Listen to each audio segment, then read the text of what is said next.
جو قرآن میں آیا تھا نا وَاعْتَصِمُوا بِحَبْلِ اللَّهِ جَمِيعًا وَلَا تَفَرَّقُوا، اللہ کی رسی کو مضبوطی سے پکڑ لو، فرقوں میں مت بٹو، وہ قرآن ہے غدیر خم کی حدیث میں. اس کو وائس ورثہ بھی کر لو کہ جو قرآن کو نہیں پکڑے گا وہ فرقوں میں بٹ جائے گا، کیونکہ کامن بانڈ اللہ نے بتا دیا، اللہ کی رسی کو پکڑ لو اور فرقوں میں مت بٹو. اس کا کیا مطلب ہے کہ جو نہیں پکڑے گا فرقوں میں بٹ جائے گا، اور وہ ہو گیا.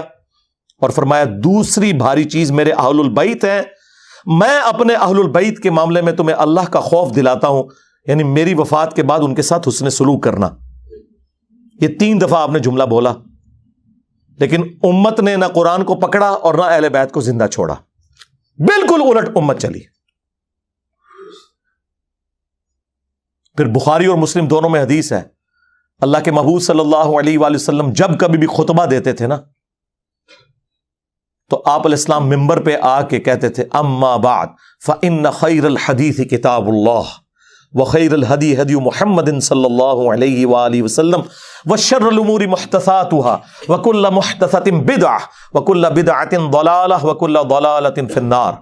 کچھ الفاظ سنن نسائی کے، میجر پورشن جو ہے وہ صحیح مسلم ہے.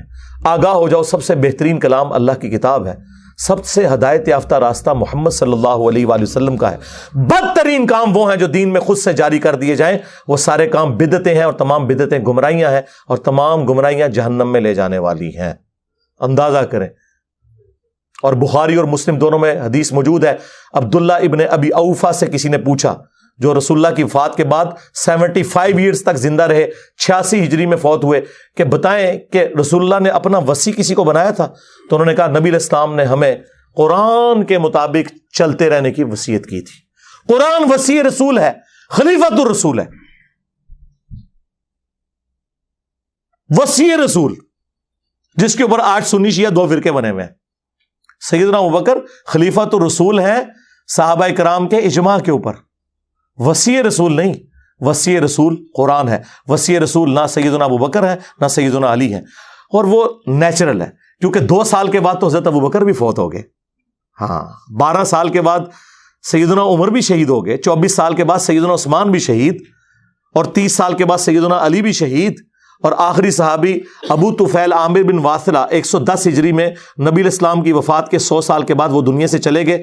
اس کے بعد اس پلانٹ ارتھ پہ کوئی صحابی نہیں ہے. نبی علیہ السلام کسی صحابی کو بھی وصی بناتے تو مر تو اس نے بھی جانا تھا، یہ زندہ چیز چھوڑی. بخاری مسلم دونوں میں حدیث ہے، اللہ نے ہر نبی کو کوئی نہ کوئی معجزہ دیا تھا، اور جتنے لوگ اس نبی پر ایمان لاتے تھے اسی معجزے کی وجہ سے لاتے تھے. مجھے اللہ نے سب سے بڑا وحی کا معجزہ دیا ہے قرآن. میں اللہ سے امید کرتا ہوں سب سے زیادہ میرے امتی ہوں گے جنت میں جانے والے، کیونکہ میرا معجزہ سب سے بڑا ہے قرآن کی وجہ سے. اور بخاری مسلم میں آ گیا کہ جنتیوں کا نصف میری امت سے ہے، قرآن کی وجہ سے. جامعہ ترمذی میں، سنن ابن ماجہ میں حدیث ہے، جنتیوں کی 120 میں سے 80 صفحے میری امت سے، قرآن کی وجہ سے. یعنی قرآن مطلب یہ مردوں کو بخشنے کی وجہ سے نہیں سرکار، عمل کرنے کی وجہ سے. تو نبی علیہ السلام کا وصی، آپ کا خلیفہ، آپ علیہ السلام کا انسٹرومنٹ آف دعوت، ہر چیز. صحیح بخاری میں ایک بڑی زبردست حدیث ہے جو میں نے ایک دفعہ اپنے ممبر سے بیان کی ہے، ادروائز وہ حدیث آپ نے کبھی سنی نہیں ہوگی، کیونکہ اس کے ساتھ 295C جڑی ہوئی ہے. صحیح بخاری میں ایک چیپٹر ہے کتاب الاعتصام بالکتاب والسنہ، قرآن و سنت کو مضبوطی سے پکڑنا. اس چیپٹر میں امام بخاری ایک حدیث لے کے آئے ہیں کہ جب حضرت ابوبکر کی بیعت کی گئی نا تو دوسرے دن حضرت ابوبکر صدیق رضی اللہ تعالیٰ عنہ آڈینس سے خطاب کرنے کے لیے مسجد نبوی میں آئے. تو ان کے خطاب کرنے سے پہلے حضرت عمر ممبر پہ چڑھے، جس طرح آج کل بھی اسٹیج سیکرٹری کے طور پہ، اور کمال کا خطبہ دیا. 2 جملوں کا خطبہ ہے، وہ بخاری میں آیا، لیکن مولوی نہیں آپ کو بتائے گا. جن کو بتانا چاہیے وہ بھی ڈرتے ہیں بتاتے ہوئے، جن کو نہیں بتانا چاہیے وہ تو نہیں بتائیں گے. حضرت عمر کے الفاظ ہیں کہ دیکھو، یعنی حضور کے غم کی وجہ سے لوگ دکھی تھے. یعنی جس شخصیت کو آپ اپنے ماں باپ اولاد سب سے بڑھ کر عزیز سمجھتے ہیں اور وہ دنیا سے چلی جائے تو صحابہ کرام کی تکلیف کا اندازہ کون کاٹ سکتا ہے. تو سیدنا عمر نے کہا کہ دیکھو اللہ نے اپنے نبی کے لیے وہ پسند کیا جو اللہ کے پاس تھا، وہ اس سے بہتر تھا جو دنیا میں ہے۔ وَلَلْآخِرَةُ خَيْرٌ لَكَ مِنَ الْأُولَىٰ، اے نبی تمہارا ہر آنے والا لمحہ گزرے ہوئے سے بہتر ہوگا۔ کیوں؟ وَرَفَعْنَا لَكَ ذِكْرَكَ، ہم نے آپ کے لیے آپ کا ذکر بلند کر دیا۔ دنیا میں کوئی لمحہ ایسا نہیں ہے کہ اللہ کے ساتھ رسول اللہ کا نام نہ بولا جاتا ہو اذان کے اندر۔ اللہم صلی علی محمد وعلی آل محمد۔ تو حضرت عمر کے الفاظ ہیں کہ اللہ تعالیٰ نے وہ پسند کیا جو تمہارے نبی کے لیے بہتر تھا، لیکن اللہ نے تمہارے لیے تمہارے نبی کے جانے کے بعد وہ کتاب چھوڑ دی ہے جس کتاب کے ذریعے اس نے اپنے نبی کو ہدایت دی تھی۔ اب یہ بڑا خطرناک جملہ تھا، خطرناک جملہ تھا، خطرناک سے بھی اگلا ورژن۔ تم بھی اس کتاب کو پکڑو گے تو ہدایت پہ قائم رہو گے۔ اور پھر اس جملے کو ریپیٹ کیا، اس کتاب کو کہ جس کتاب کو تمہارے نبی کی ہدایت کا ذریعہ بنایا۔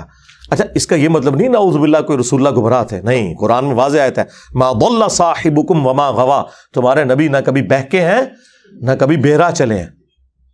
یہاں پہ بھی ضلہ کا لفظ آیا ہے۔ یہ کیا ہے جو قرآن حکیم میں اللہ تعالیٰ نے فرمایا وَوَجَدَكَ ضَالًّا فَهَدَىٰ، اے نبی ہم نے آپ کو اپنی محبت میں خود رفتہ پایا اور ہدایت کے بلند ترین مرتبے پر پہنچا دیا۔ ضال کا مطلب گمراہی بھی ہوتا ہے، ضال کا مطلب کسی کی محبت میں ڈوبنا بھی ہوتا ہے۔ اِنَّ أَبَانَا لَفِي ضَلَالٍ مُبِينٍ، حضرت یعقوب کے بیٹوں نے جو خود صحابی تھے اپنے باپ کے بارے میں کیا کہا تھا کہ ہمارے ابا جان تو یوسف کی محبت میں ڈوب چکے ہیں۔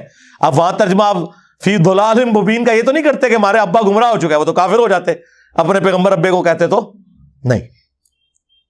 وَوَجَدَكَ ضَالًّا فَهَدَىٰ، احمد بریلوی نے بالکل صحیح ترجمہ کیا، مولانا مودودی نے بھی صحیح ترجمہ کیا، اپنی محبت میں خود رفتہ پایا اور ہدایت کے اعلیٰ منزل کو پہنچا دیا۔ یہی مضمون سورہ شورى میں بھی ہے کہ ہم نے اس قرآن کے ذریعے اے نبی آپ کو اس اعلیٰ درجے پر پہنچایا۔ ما کنت تدری ما الکتاب ولا الایمان، اس قرآن کے نزول سے پہلے آپ نہ کتاب جانتے تھے نہ ایمان کی تفصیلات، بلکہ اللہ نے اس کو ہدایت اور نور کا ذریعہ بنایا۔ وَإِنَّكَ لَتَهْدِي إِلَىٰ صِرَاطٍ مُسْتَقِيمٍ، اور نبی بے شک اب آپ بھی لوگوں کو ہدایت کی طرف بلاتے ہیں۔ تو نبی علیہ السلام، وہ میں بتا رہا تھا خطبہ کیوں نہیں لوگ بیان کرتے تھے، اس میں جو حضرت عمر کا جملہ ہے نا کہ اللہ نے اس کتاب کے ذریعے تمہارے نبی کو ہدایت دی، تو اب اس کے لوگ ڈرتے تھے یار یہ تو کہیں گے نبی کو گمراہ مان رہے ہیں۔ بھائی تم ایکسپلین کرو، ہم نے بھی کر دیا۔ یہ کبھی بھی خطبہ بیان نہیں ہوا، اور یہ خطبہ صحیح بخاری میں لکھا ہوا ہے۔ حضرت عمر فاروق رضی اللہ تعالیٰ عنہ نے حضرت ابوبکر کی خلافت اسٹیبلش ہونے کے دوسرے دن خطبہ دیا، کمال کا خطبہ ہے۔ اور قرآن اتنا سٹرونگ ہے اس حوالے سے کہ بخاری مسلم میں جو حدیث شفاعت ہے، جو نبی علیہ السلام ہماری شفاعت کریں گے انشاءاللہ، اس کے اینڈ پہ آتا ہے کہ نبی علیہ السلام کہتے ہیں جب میں آخری دفعہ جہنم کی طرف جاؤں گا تو داروغہ جہنم مالک علیہ السلام مجھ سے کہیں گے یا رسول اللہ اب آپ کا کوئی امتی بھی دوزخ میں باقی نہیں ہے سوائے اس کے جسے قرآن نے جنت میں جانے سے روک رکھا ہے۔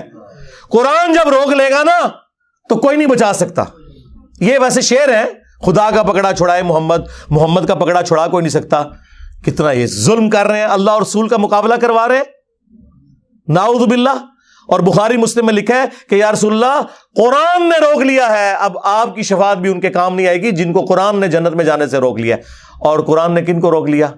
انہ من یشرک باللہ فقد حرم اللہ علیہ الجنہ ومأواہ النار وما للظالمین من انصار، بے شک جو کوئی بھی اللہ کے ساتھ شرک کرے گا اللہ نے اس پہ جنت حرام کر دی ہے، اس کا ٹھکانہ جہنم ہے، وہاں اس کا کوئی مددگار نہیں ہوگا۔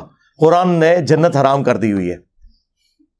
حتیٰ کہ بخاری اور مسلم دونوں میں حدیث ہے اللہ نے ہر نبی کو ایک مقبول دعا دی تھی جو اس نے دنیا ہی میں کر لی، لیکن میں نے اپنی دعا چھپا کے رکھی ہے قیامت کے دن کے لیے، اور میری اس دعا سے میرے ہر امتی کو نفع پہنچے گا سوائے اس شخص کے کہ جس نے دنیا میں اللہ کے ساتھ کسی قسم کا شرک کیا ہوا۔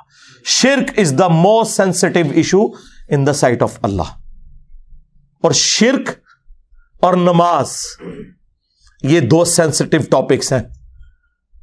قرآن کی توہین وہی لوگ کر رہے ہیں اصل میں جو قرآن پڑھنے سے روک رہے ہیں، جس کی وجہ سے شرک پھیل رہا ہے۔ اور نماز سے کوسوں دور ہیں، کیونکہ انہوں نے قرآن تو پڑھا نہیں، انہیں پتا کیسے چلے کہ قرآن کا مسلمان اور ہے اور پاکستان کا مسلمان اور۔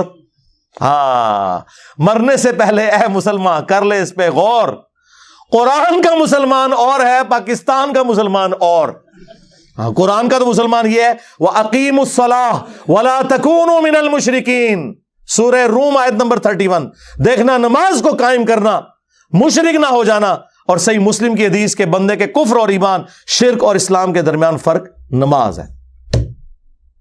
باقی اس پہ تو کافی بولا جا سکتا ہے، میری کئی ایک ویڈیوز ہیں وہ آپ دیکھ سکتے ہیں اس حوالے سے۔ میں نے یہ موقع غنیمت جانا کہ میں مسلمانوں کے دماغ کے اوپر سٹرائک کروں کہ خدا کے لیے قرآن کو جو آگ لگی اس پہ جو آپ سیکھ پا رہے ہیں، سب سے بڑے تو دشمن آپ لوگ ہیں جو جزدان میں قرآن کو لپیٹ کے، اور دیکھیں جو مہنگے والے قرآن ہوتے ہیں نا ترجمے والے، ان کے اوپر غلاف بھی چڑھا ہوتا ہے تاکہ تصور سے کہ میں اس کو اتنی دفعہ یوں کروں گا وہ کھولے ہی نہ، وہ ادھر ہی پڑھا رہے۔ بلکہ میں نے تو ریکویسٹ کی ہے کہ پاکستان کے آئین میں جہاں یہ چیز شامل ہے کہ پاکستان میں قرآن غلطیوں سے پاک پرنٹ کیا جائے گا، یہ بہت بڑا جرم ہے، اسی لیے قرآن کے اینڈ پہ لکھا ہوتا ہے کہ اگر کوئی غلطی دیکھیں تو واپس بھیجیں، ہم آپ کو نیا نسخہ دیں گے۔ پاکستان کے آئین میں یہ چیز بھی داخل کی جائے کہ بغیر ترجمے کے قرآن چھاپنا حرام ہو، یعنی پاکستان کے قانون میں، وہ شرعی طور پہ حرام نہیں لفظ استعمال کر رہا، چلے جرم کہہ لیں اس کو۔ بھئی پاکستان میں کیا تک بنتا ہے جہاں 99.99% لوگ عربی نہیں جانتے ہیں، وہاں عربی والا قرآن صرف پرنٹ کرنا کتنا بڑا ظلم ہے۔ مولانا مودودی رحمہ اللہ کا ترجمہ پرنٹ کیا ہے ترجمان القرآن والوں نے، وہ بڑا زبردست ہے۔ ویسے تو آپ دیکھتے ہیں نا اوپر عربی نیچے اردو، انہوں نے پتا کیا کیا ہے، ایک صفحہ پورے کا پورا عربی اور اس کے سامنے والا صفحہ اردو۔ اگر صرف کسی نے اردو بھی پڑھنا ہے نا وہ پڑھتا جائے۔ اچھا، لوگوں کو یہ فکر پڑ جاتی ہے یار اردو والا پڑھیں گے تو ثواب نہیں ہوگا کیونکہ 10 نیکیاں نہیں ملن گیا۔ سرکار تہاڈا ایک اردو دا صفحہ تہاڈی آنے والی نسلاں وچ اور گزرے ہوئے بزرگوں کے ہزاروں قرآن پڑھنے سے بہتر ہے، جو آپ کو کم از کم شرک سے بچا کے توحید کے اوپر لے آئے گا۔